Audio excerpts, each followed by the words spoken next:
Так, алдын ала айтамын, бұл бір қатты ностальгия сезімі тудыруы мүмкін, бірақ осы бір 10 жыл бұрын осындай постерлардың қатты бір тренд болып кеткенін естеріңізде ме? Және осы постерлардың қайдан шыққанын, не деп тұрғанын және жоғары жағында неге тәждің суреті бар екенін ойланып көрдіңіздер ме?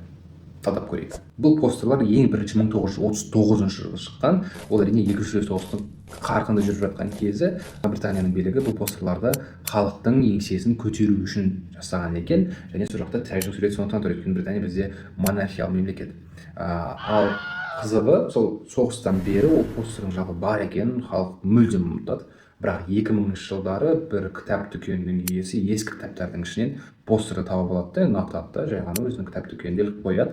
Сол кітап дүкеніне кірген адамдардың бәрі жаңағы постерді көреді, ұнатып қалады, сондықтан принтерін сатып бастайды постердің, және ал ақырында бізге де Қазақстанға да жетеді. Онымен деген неше түрлі приколдар, мемдар, неше түрлі соны деген өзге бәрі сала бастайды. Енді постерде жалпы не деп тұр? Біразыңыз да білетін шығарсыздар. Keep calm, жаңағы сабыр сақта, carry on, жалғастыра бер, жүре бер, тоқтама деген сияқты мағынада.